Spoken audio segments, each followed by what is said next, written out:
Hi folks, Ryan Honeyman here from Lift Economy. Many folks have come to us over the last 10 years and asked, how do I get more involved in creating an economy that works for the benefit of all life? They also ask, what skills and experiences do I need to help make this transition? So 3 years ago, we created something called the Next Economy MBA to help address this and similar questions.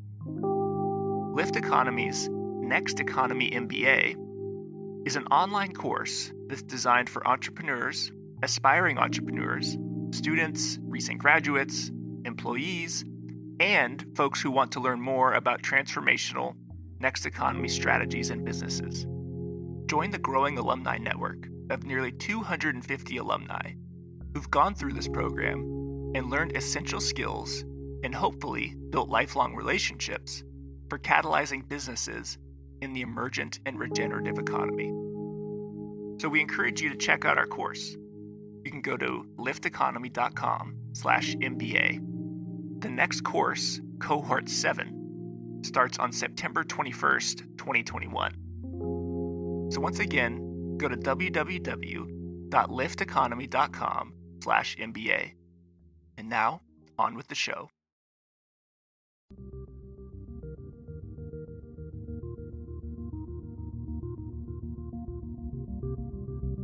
Welcome to Next Economy Now.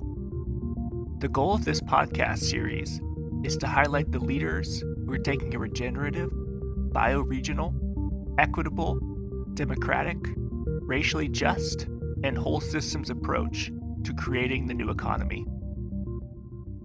This is Kevin Bayou, and I'm here with one of our heroes, Paul Hawken. Paul, I know really well how full and busy your schedule is, so I'm so grateful for you taking time to chat with us today. Well, this is what it's full and busy for, though, so it doesn't it's not displacing anything. And I suppose before maybe even I jump into some questions to share with the Next Economy Now listenership, I should probably disclose that I've been working with Paul on Project Drawdown over the last almost 3 years now. And so I have kind of an intimate knowledge of some of the most recent work that Paul's been creating, but I'm also going to make the questions even broader than Drawdown. But I think that's on people's minds right now. But I think, Paul, a lot of people don't know that you've been tracking climate change for a long time, longer than I think almost anybody else I know. So I'm wondering if you could kind of share how it got on your radar and what that journey's been like for you. Thank you, Kevin. It actually started in 1974 at Stanford Research Institute and Peter Schwartz, with whom I co-authored a book, sort of schooled me on climate change. There was a lot of work being done at Stanford itself at that time. SRI, Stanford Research Institute, was a separate from the university, and there was a lot of interest at the institute, and pretty much we got schooled in the biophysics of it, the physics and the biology and how they interact on the ground and up there. And, everything I learned then, they knew that concrete was significant, fossil fuels was the most significant. I mean, they pretty much knew then, they being, the people who sort of aggregated that information. What we know now, there hasn't been a big change in the causal side, what causes what's building up, where the gas is coming from. The big change has been the Intergovernmental Panel on Climate Change in terms of studying the impact of warming. And I think sometimes people don't understand that distinction, which is the mechanism. It goes back to really 1856 and 1859 and to Tyndall and then Arrhenius. I mean, we've understood the mechanism for such a long time, but the speculative part, less and less so, I might add, but initially was, well, what's going to happen? And that's where the science comes in. So it goes back then. What I did is, because I was interested in environment, you can't be interested in environment without being interested in climate and weather, rainfall, drought, etc., and fire, And so I was definitely tracking it. And then when Bill McKibben came out with The End of Nature, I felt like, well, he nailed it. And 3 years later, Gore nailed it with Earth in the Balance. I thought both of them had done a really, to this day, really an excellent job. And so it never occurred to me to write about it singly, but certainly to bring it in integrated. And for everybody else's edification, because I obviously know, but what precipitated this project? The IPCC, largest scientific body, surely has been looking at climate change, but what did they miss? And how did it get on your radar what motivated Drawdown? Well, the charge of the IPCC was Article 2 in the UN Framework on Climate Change, which is to really study mitigation and adaptation with the premise that there was some point at which you could mitigate, which I think they really meant to say cease, stop, or stabilize and then work adaptation with the proviso they would not in any way interfere with humanity's need for food. So that was, I'm paraphrasing Article 2, but that's what it says. And so the attention has always really been on impact.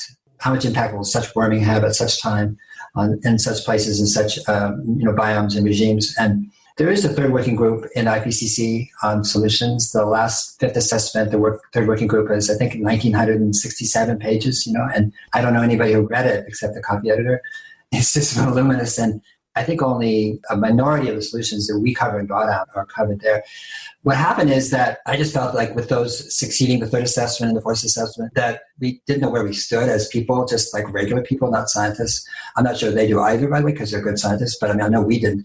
And what I mean by that is we didn't know where we stood with respect to, is it game over? Is it, is there nothing we can do? What are we doing? What impact would it have? What I was missing was, what are the most substantive solutions to global warming? And not just to mitigate, but to reverse it. And it seemed to me the only goal that made sense. And so the idea, starting in 2001, was to map, measure, and model the solutions we have at hand. And when I say at hand, I mean like W.W. Granger or techniques that people practice now, things that we know how to do, not could or ought to or should or if onlys, but actually what we are doing right now at the moment. And if we're doing it, it must be affordable in some way or another.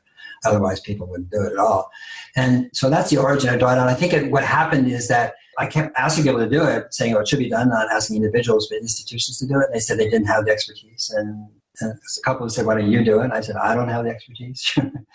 And I think in 2009, then I went to Greenland, to the North Greenland Imean Ice Research Station, where they're drilling down to the bedrock, really, and studying the ice buildup over the last 130 some odd thousand years, and going down to the Eemian period, which is why it's called the Eemian Ice Research Station. And, just really seeing the science and the outcome, and then I began to study the Eemian period itself, which is 285 ppm approximately. And at that time, the oceans were 20 to 30 feet higher. And, the Thames River was the Thames Delta in England. And there was crocodiles and hippopotami there, lions and giraffes in Germany. Alligators in Alaska. It was a very different regime. It got there relatively quickly geologically, but actually much more slowly compared to what we're doing.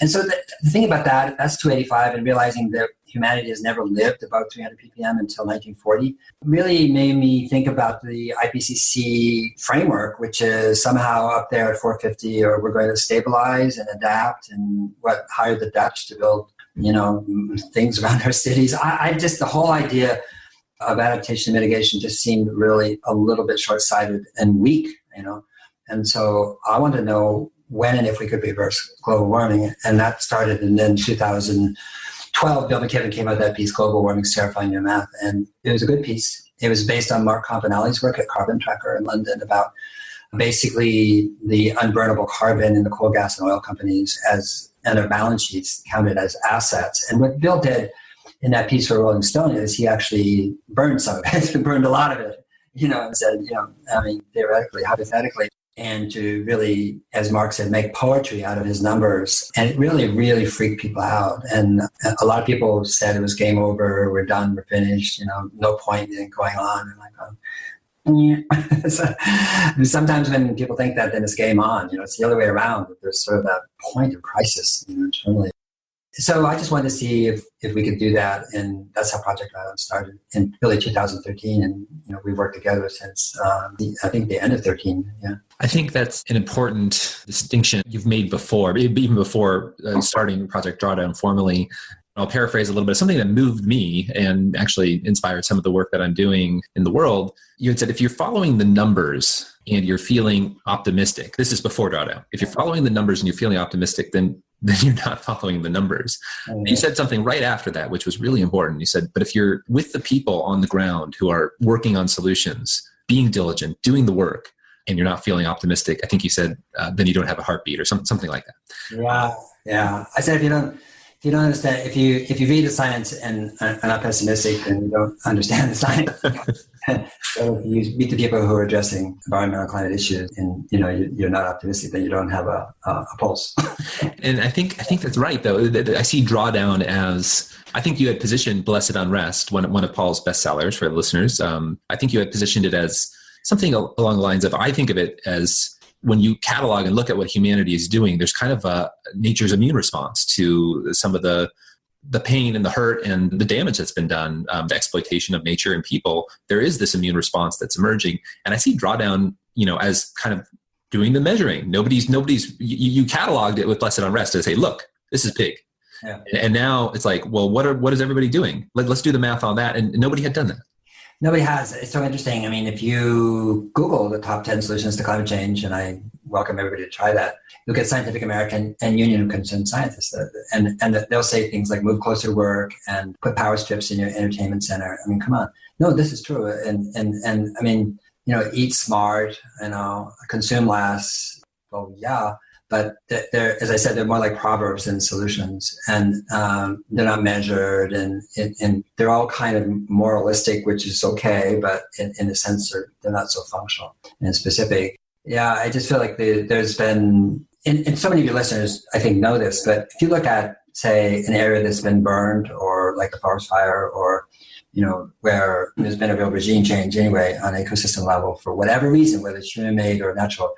But if you stay with it and just watch it, it regenerates. I mean, that's the default mode of nature, always. And so what I'm saying in Blessed Unrest is it's the default mode of humanity too, and we don't see that because the way we basically flagellate ourselves is by having media that tells us all the worst things about humans and their behavior. I mean, we've read about the 2 men who died and one who almost did, protecting 2 Muslim girls on a train in Portland.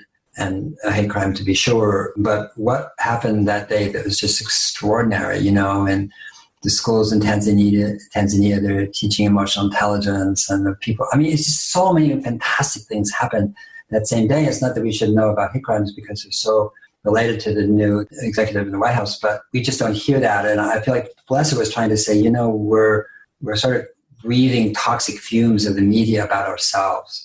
And we don't see that humanity is actually very generous, compassionate, and cares a lot.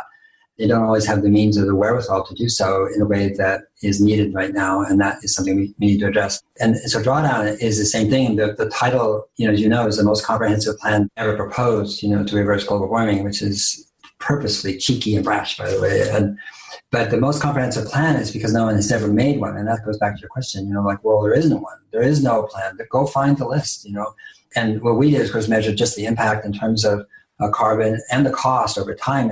And the impact in carbon goes two ways. There's only 2 things you can do about global warming, which is stop putting greenhouse gases up there. That's 1. And 2 is bring them back home. There's only 2 things you can do. There's many ways to do number 1 and number 2, but in function, there's only 2 things we can do.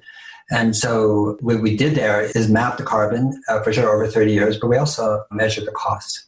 The cost being, well, what's first cost? What's net cost? Because if you're going to buy that and you don't do that, then it's how much more or less would it cost for these solutions? Oftentimes it's less.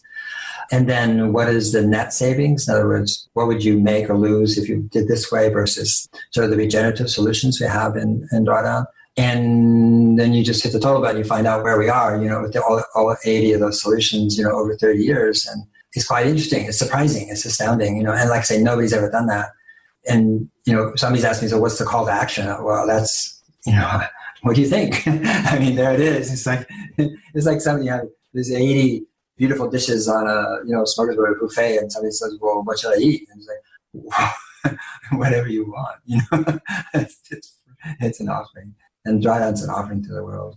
I think that's an important opportunity for people to recognize that the role that Drawdown is playing, we didn't have the answers. In fact, I love this about your work in general, is you're courageous in your speaking and in your writing to say, like, look, if you think you have the answers, you're probably wrong. We went into this without knowing. We did have the notion that there is a pathway, though. Can you talk about the importance of having a goal or a target? Well, the reason we call it Drawdown is to name the goal. As you said, we didn't know that it was achievable, which is why we wanted to do it. Because if we just thought, oh, yeah, it's achievable, no problem, they could let all the other people take care of it and do something else and play music. And that's not the case. So naming the goal is very, very important. It's the only goal to make sense to me for humanity right now. All of the goals around climate, well, they're very difficult for other people to understand, first of all. I mean, like, mitigation, adaptation, resilience, stabilization. And most people, just like those words, they can understand them, but they don't really aggregate into something that's clear, like take the ball and go to the end zone or put it through the hoop. You need to have a goal that is the best goal, but also the one that everybody can understand. Yeah, I just feel like that was so important in understanding what we were setting out to do. However, we had no idea whether it was possible. And I think we sensed it was because we were dealing with a diversity of practices, techniques, technologies. And in particular, and that probably relates to each other's mutual background in terms of land use. And, my first business was in organic farming, when I was 20. So there was, we felt, I think, and I'm just speaking for you and I, but we felt that, well, we know how to bring it down.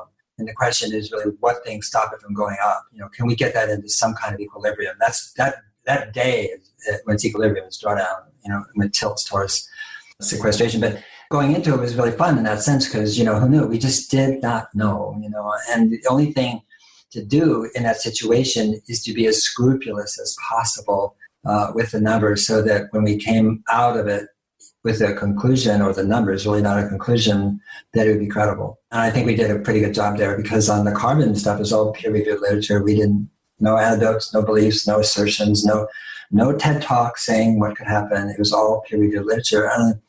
And on the cost side, on the economic side, there is not peer-reviewed, but there are institutions like IEA and IPCC and the World Bank and others that we, trust. At least they have a lot of people on the job.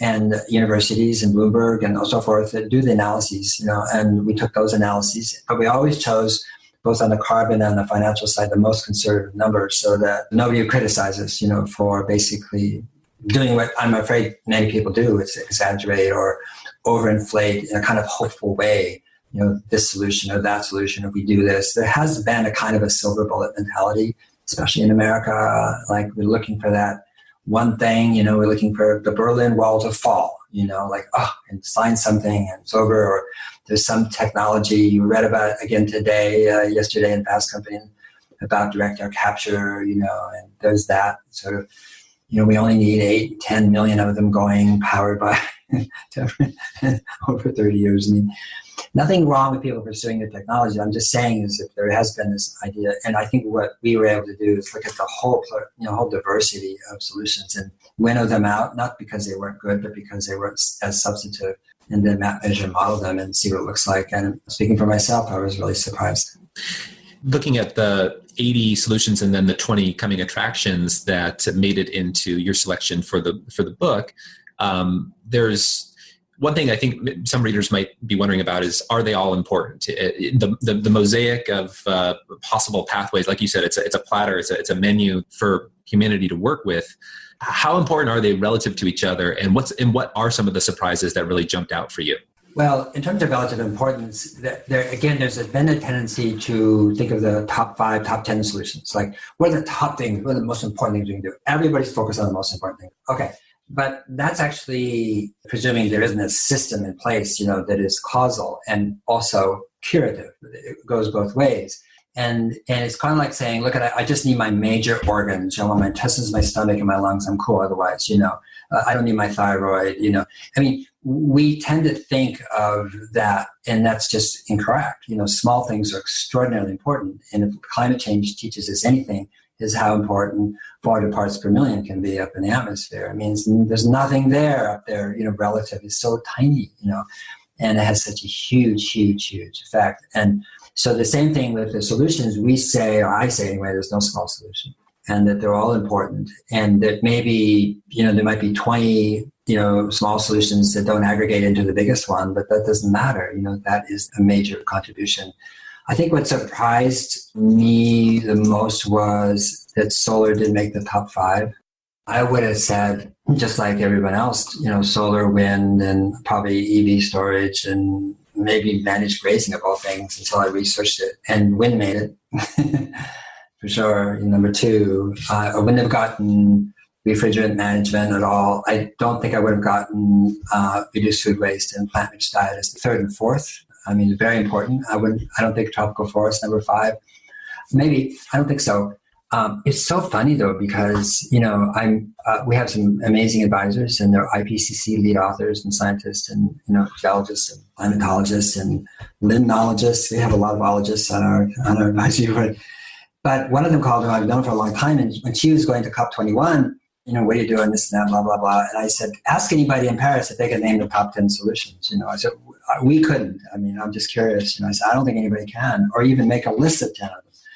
And we just joked about it. And then this February, when we actually hit the total button and got the final, list, and I think she called a few days later and just said, how's it going? It's great. We just got the numbers, and it's so shocking and surprising, and like, who knew? And I said, I don't think anybody in the world knows the top 5 solutions, to climate change. He said, what are they? And I said, you tell me.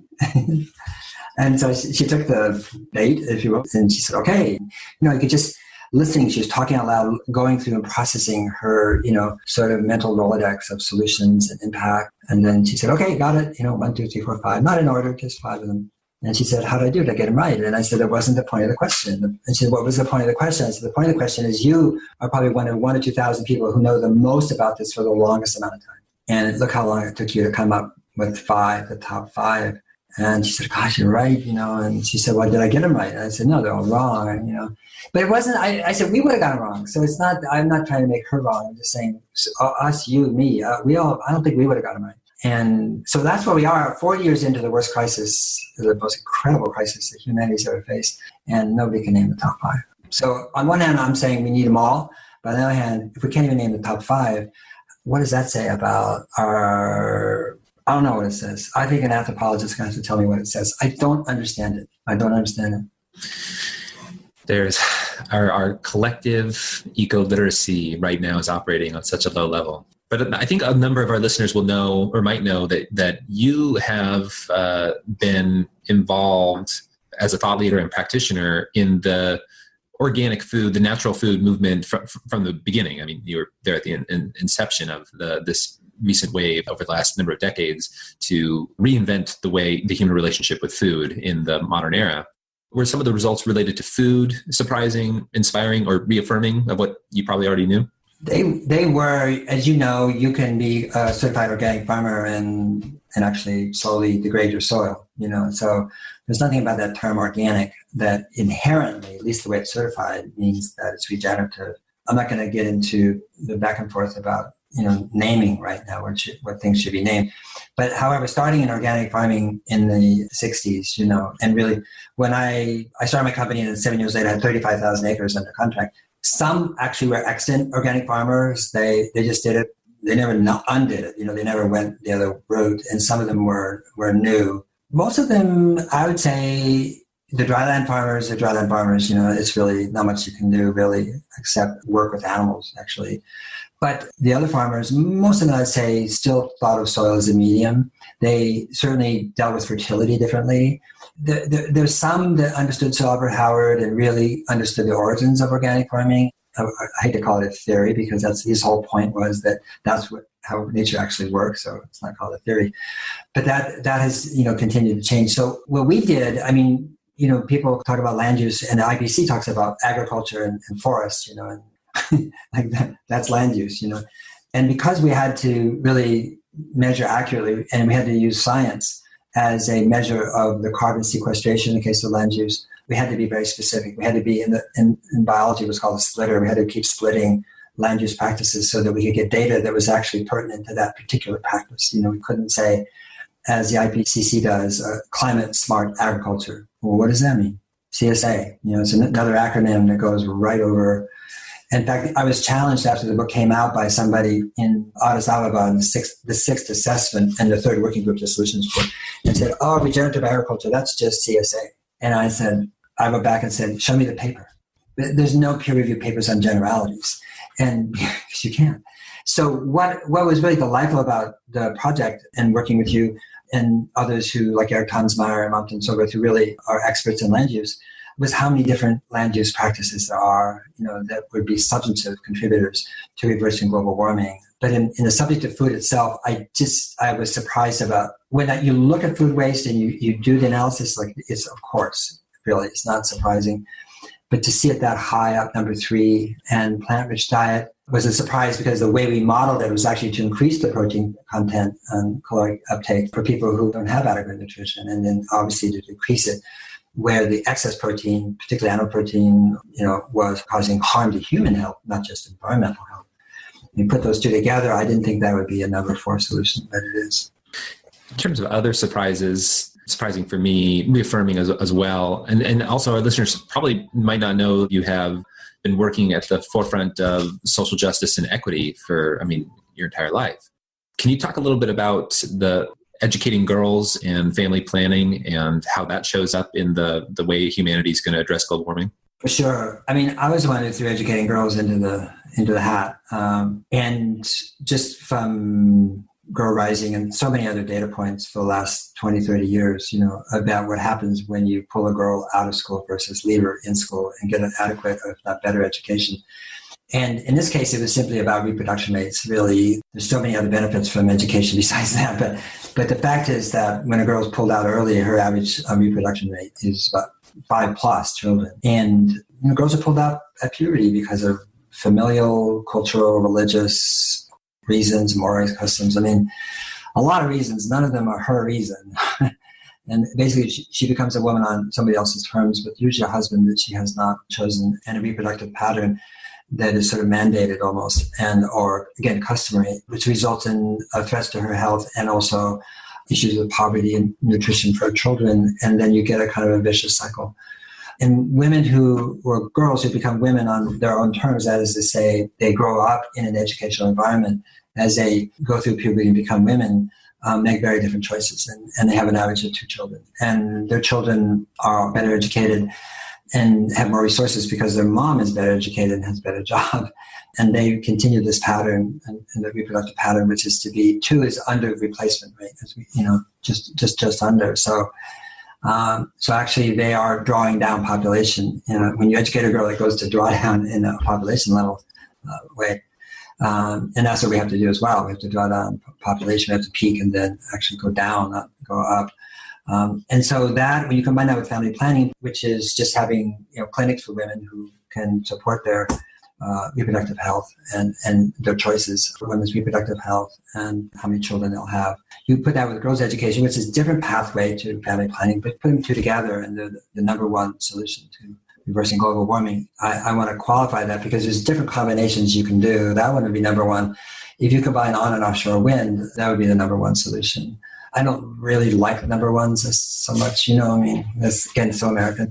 But anyway, it's just a hugely significant issue. And it's all based on the UN high and medium population projections for 2050 between 10.8 versus 9.7 billion. So it's a 1.1 billion person difference in 2050. And it is entirely dependent on empowering girls and women in the world and those differences in the world population in 2050. So of course, 1.1 billion less people, it makes a really, really big impact on forests, on land and water, on cities, on human health, etc. Indeed. The listeners of Next Economy Now tend to be interested in this thesis that the question really, can humanity meet our needs, material needs, our servicing of each other's needs in ways that actually enhance and restore the environment around us within which we live? In Drawdown, we endeavor to model some of the economic considerations around the solutions. Do you want to comment a little bit about what the implications could be for the economy at large with regards to what we discovered? Well, I think one of the things that we certainly saw when we were modeling the numbers, but I think some things we're just seeing, period, is that 20 years ago, the cost of the solutions was greater than the cost of the problem. So therefore, anybody who is basically selling the problem did better. And the cost of solutions were a cost, total cost. There's no profit in the solutions in most cases. We would say, well, if you didn't externalize costs and there's a social profit and there's an ecological profit, but end of the day, it was dollars. I think that worm is turned, and now actually the profit you make from the solutions is greater than the profit from the problems. Or it's heading that way so rapidly as to be de facto true. So now, actually, I believe that the only way to feed, clothe, house people, to honor human beings is through regenerative development. I don't think there's any other way to do it because we've sort of got also the end of the rope on extractive, exploitative, degrading practices, whether it be mining or farming or fishing, or transport or housing or urban design. And you can just go right down the line. And we've gone through the age of foolishness and a profligate consumption and we're still there, don't get me wrong, but I mean, and double glazing the planet with our inefficient systems. So I think we're entering a time when the only way you can actually meet human needs is through regenerative development and on all levels. And I think this goes to a deeper issue, which is that I feel like the climate movement in many ways has really, well, put it this way, you think it would be bigger given the crisis we're facing, and it's not. When I was in Europe a couple of weeks ago, more people in Spain watched the finals of the Eurovision contest than on the world's climate movement. And that's one of the worst singing contests you'll ever see in the world. And it's horrible. And yet people riveted to it. And here we have this incredible opportunity and crisis. They're both the same thing with respect to climate change. And the movement is really, really small, actually. It's very active, very, very vibrant, very outspoken, but small. And I feel like part of the reason for that is not the science, but science communication. We've been talking about 2 degrees. And what does 2 degrees centigrade mean to an American? Almost nothing at all. They don't even understand centigrade in most cases, but they understand it's a temperature measurement. And so we've been dealing with the atmosphere. In other words, we're using atmospheric science as a way to motivate people, and it's not going to work, and it doesn't motivate people. And just goes, and we use words like decarbonization and negative emissions and all this jargon, which is all negative. And then on top of that, we put negative terms like fight, combat, stop, prevents, climate change / emissions, as if it was a war and the atmosphere was our enemy besides Exxon. And I feel like that has really alienated people. It's made most people who would think about, their daily life as the, most motivating factor, their children, their mortgage, their job, their, bills, just tune out. And so I just feel like the climate movement has sort of gone in the back door of humanity, and it's locked. That door's locked. And what I mean by that is there's been these, sort of trenchant papers coming out of Yale saying, did you know the human brain is wired this way? And basically it's wired for short-term gratification and threat. Like, well, duh.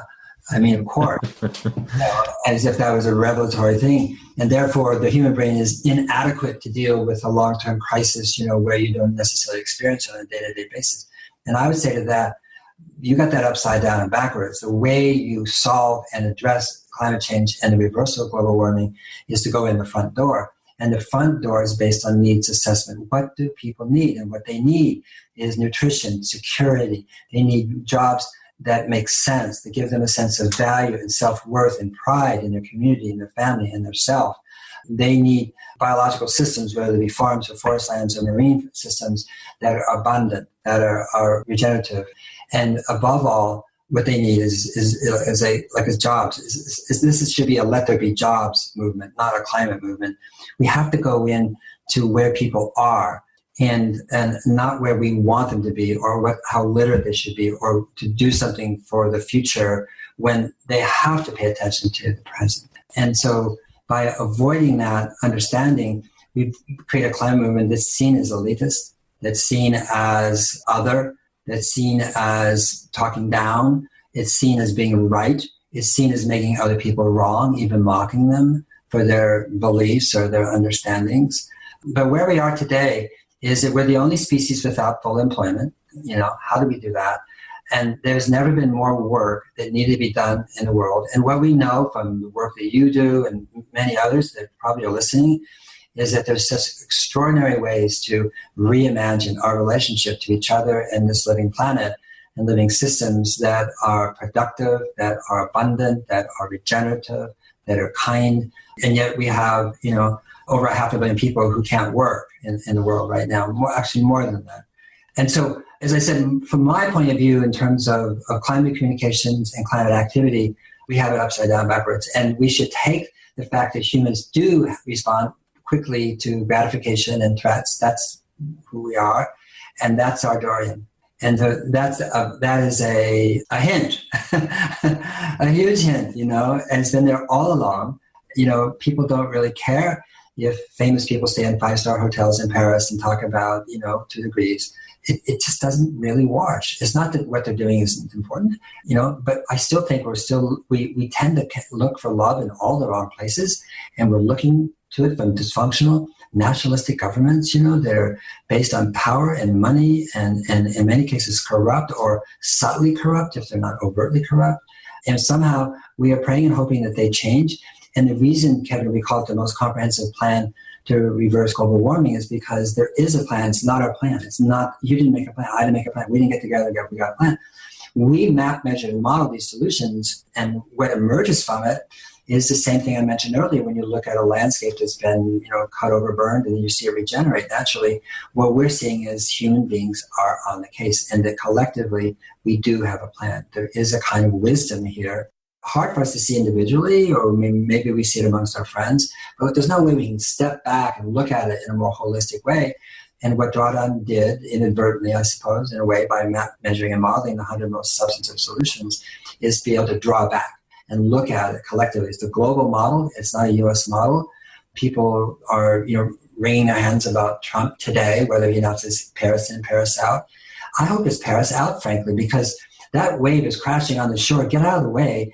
Everything he's doing is basically to increase emissions. So it doesn't matter if he's in or out. If he's out, it's more of a catalytic galvanizing influence on the world, on the EU, on Asia, and so forth. They're just like done with him. I mean, he has the moral weight of a lentil. Come on. So his decision has no weight. It has weight in terms of policy and internal issues for sure, and it's disappointing, but actually it's bringing Europe together, which hasn't been together for a long time. China is actually emboldened at being a leader in this area. India has stepped up incredibly in the last 6 months.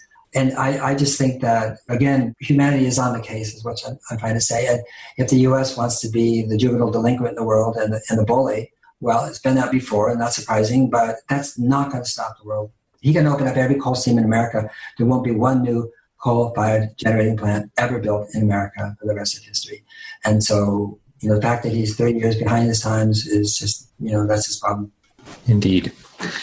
I know your schedule, the listeners might not know, I have a little privilege of seeing some of Paul's schedule since the book has come out. And, on any given week, I think there was a week last week where you met with Kofi Annan, Prince Charles, you were on Charlie Rose and meeting with the founders of Google. And so I know your time is precious. So I have maybe 2 more questions, if that's okay. There may be some listeners who haven't looked at the book yet and hear that we're measuring, mapping, and modeling, and they might be savvy enough to be wary of reductionism. Here's some climate numbers, here's some financial numbers. But in the book, you've taken extraordinary care, and I think with a beautiful aesthetic eye, presented the information in such a way as it's not reducing it down to something that will lead to poor decisions and, not well-founded optimism. You've presented it in a way thoughtfully that captures a gestalt. I've heard you say the question, is climate change happening to us, or is it happening for us? I'm wondering if you could speak a little bit about how you're sharing the information, how you're using language and imagery to come in through that front door. Well, when we wrote the solutions up, what we wanted to do is have stories, narratives, like what's the history, where did it come from, how does it work? I think a lot of people think, for example, how the solar panel works. Very, very, very, very few people in the world understand how it actually works. But how do you make somebody understand something that maybe is complicated on a scientific level, but in the vernacular, in everyday language? And so we wanted it to be basically readable and understandable to a 9th grader, to a pipe fitter, to a farmer, to your Aunt Bessie, it doesn't matter who. And that doesn't mean simplistic, it just means being very clear. And we wanted, again, to tell stories because at the end of the day, that's what we remember, stories. We don't remember facts. And facts, even if we remember them, don't mean as much as a story, as a narrative. And the imagery is the same, to try to get away from the cliches of solutions. A wind turbine on a sunny day with a blue sky and the hill full of wildflowers and children playing in the foreground. And that's a terrible regime for a big wind turbine. We show the North Sea and, really pissy weather, and it's all gray and it's howling the wind. That's where you want your wind turbines. And, we try to show them in a way that surprises you, delights you, the imagery, but also the language too. At the same time, we have what are called yeah buts. Yeah, it does this, but, you got to be aware of this or that, or have to be careful of that. And, biomass energy is, not the panacea that some people say it is, and have to be thinking about our land use solutions in respect to just sort of, moving the biofuels. We didn't, in fact, as we didn't even model biofuels. We couldn't find we didn't make it in terms of carbon. But the propositional thing of 2 and 4 is something that I've been thinking about, and it holds true for everything in your life, not just this, but, when we go about our life and think that our life is happening to us, that we're the object, we're the victim, it's not a great way to live, actually, because There's a sense of being isolated, being the individual, being, the object. It's a kind of a constant victimhood. And if you change that to, is climate change happening to us or for us, and it's happening for us, then what happens is you take 100% responsibility, so you stop blaming others and demonizing, because you don't have time to do that. And what you start to work on is, okay, what am I going to do about that? What does this give to me? What is it doing to my awareness and my heart and my mind in terms of creativity or inventiveness? What is it that I know? What is it that I can do, that will make a difference here? So it really enlivens creativity, imagination, innovation. It doesn't mean you don't speak truth to power clearly and firmly and very, very firmly if they don't listen. But so it doesn't obviate that so much as it really liberates us to be the most effective people we can in terms of solving the problem. Thank you for that. I just had one more question. I'm going to try and sandwich two into one. You're one of the very few thought leaders, speakers, writers, practitioners in the economy at large that walks the line and takes a stand for introducing the possibility for humanity to reshape our identity, to see ourselves as larger than the self that we think we are. I've heard you at a conference or in a boardroom say things that nobody else is really talking about. Some people might use the word spiritual. And I'm curious just to hear your thoughts on what it's like to take that stand. If you've gotten any feedback from people, what that's just been your experience in doing that. I think a lot of our listeners are curious about that edge. And then the sandwich question would be, I'm sure our listeners are curious about what's next for Drawdown, because I know it's just the beginning. So I know those are two big questions. Another thing I think that's curious about our culture, American culture, is that the language of the heart or spirit is divorced. It's separate. It's in a silo. It's in another area. It has adjectives that describe it. When you talk to indigenous people, there is no such separation. In fact, it's unimaginable to them. It's like, how do you Westerners do that? What kind of mind is that? And so to me, to integrate that just seems natural. It seems natural, but also feel like it opens up the conversation, because we can get so focused on numbers. We did the math on Drawdown, so because it hadn't been done. That's why we did it. We didn't do it because we just love math. Nothing wrong with it. We love it in that sense, but as a tool, but it's just a tool in this case. But we get so hung up in factoids and math and personalities and this and that and what's happening at Fox News. We just lose this picture of who we are. And the fact is that, somebody said to me, recently, because a lot of people want to do film, short and long form, so the solutions and Drawdown. And somebody said, well, you should do, Tony Lazarowitz's work on Yale, the Six Americas, and you talk to this America and you want to say it this way, and this one you want to say it that way. And I said, I don't want to say it any of those ways. I want to talk to human beings because we're all the same. And I don't want to think right, left, and center. It doesn't help. I don't want to change my language because I'm talking to a red state versus a purple state or a blue state. And that to me is actually what, in a sense, bedevils the climate movement too, because instead of changing the language for a different type of audience, we should look at why is our language alienating other audiences in the first place? And is there a language that's more universal, that's more kind, that's more listening based, that's more accepting of other people's point of view? It doesn't change what we understand as the science and what we do, but it's going to be very difficult trying to make headway if basically we have a movement that makes people wrong unless they agree with us. And I know that's very frustrating for people, but that's because they haven't really stepped back and looked at what that language does to others, And so I do try to focus on that a lot, and to try to diffuse the polarization, the polemics that have become so common. And you see it in Naomi Klein's work, and you see it. I just saw an ad for EDF, and it showed a confused polar bear on an ice floe, looking really distressed, and it said, join us, fight climate change. And, so there's this whole idea again, the atmosphere is the enemy and that we have to fight it. And that just separates us from the beauty of the atmosphere, how gorgeous it is, how extraordinary it is in its mechanism and how it works. It's even odder when you think that there's a word about fighting change. And the first principle of any spiritual practice I know of, or at least not all of them, but so the ones I follow is that everything's changing all the time. And that's true with nature as well. So everything's changing. Nothing's the same in this universe, from nanosecond to nanosecond. And so when we have a movement that says we want to fight change, I mean, you've tripped, right at the starting line. Your shoelaces are tied together because we can't fight climate change. We want the climate to change. It's caused evolution and seasons and the beautiful myriad ways in which the Earth has evolved in different regimes and areas. And so what we want to do is change our activity here on Earth, not fight the atmosphere up there. And even when I hear about geoengineering, and it's puzzling because what they're saying with the sulfates or metal particles or big mirrors, they're in space, is we can't manage ourselves, so we're going to manage the sun.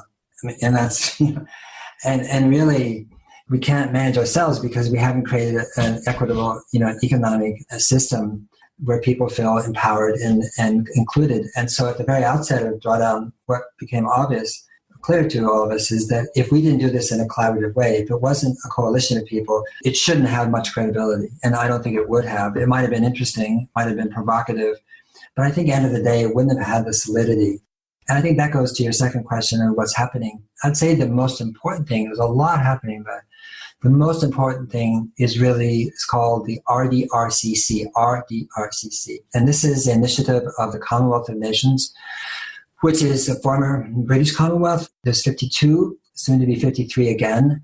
And the RDRCC means regenerative development through reversing climate change. And it is going to be the overriding initiative, not overriding, but the main initiative brought forth by the new Secretary General, Patricia Janet Scotland, and will be developed over the next year in consort with Drawdown, because it's based on Drawdown, and presented to CHOGM, which is the Commonwealth Heads of Government meeting in London in April, with the Queen and Prince Charles and Secretary General and the heads of government of 52 nations.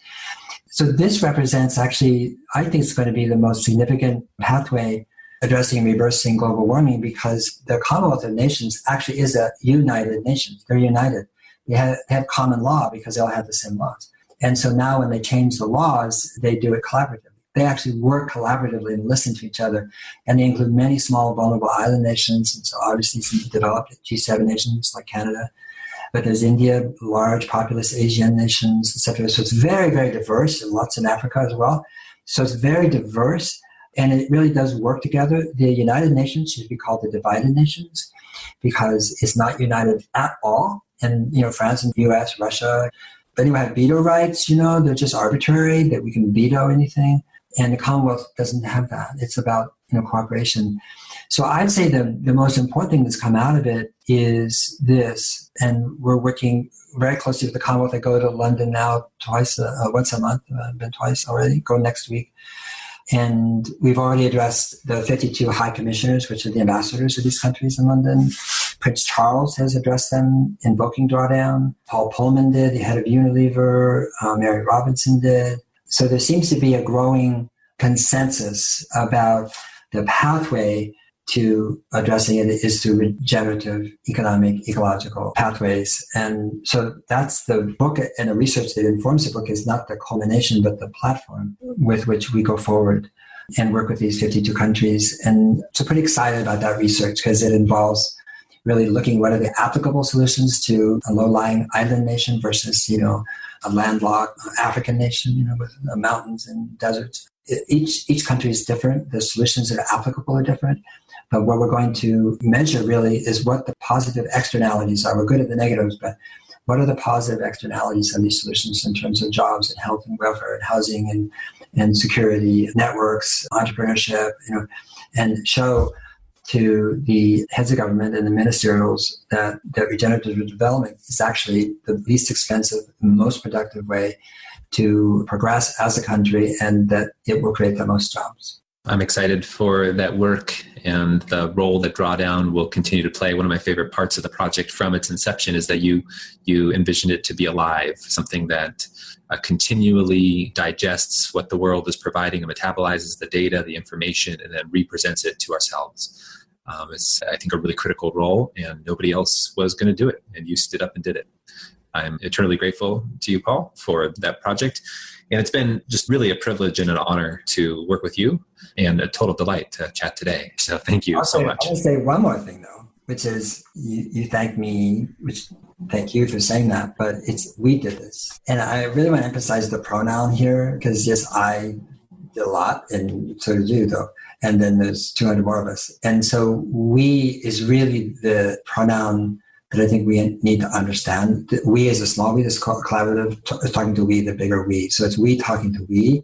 That's the conversation we want to have, instead of, a small group of people who know a lot talking to the masses, who are other and non-we. And I just think that way of understanding and thinking is important. And I just acknowledge you for, your gratitude, but I also want to just acknowledge you and what an important contribution you made, as did all of us, I think, together, working together. And it was hard, and it was difficult, and it was gnarly. And I just want to thank you for everything you did for us. Definitely, again, privilege and a pleasure to serve in this way. Next Economy Now is a production of Lift Economy. To listen to all of our episodes, go to lifteconomy.com/podcast. That's LIFT economy.com/podcast. You can also sign up for our monthly newsletter at lifteconomy.com/newsletter. Please also rate and review our podcast on iTunes, Spotify, Stitcher, or wherever you get your podcasts. Thanks for listening.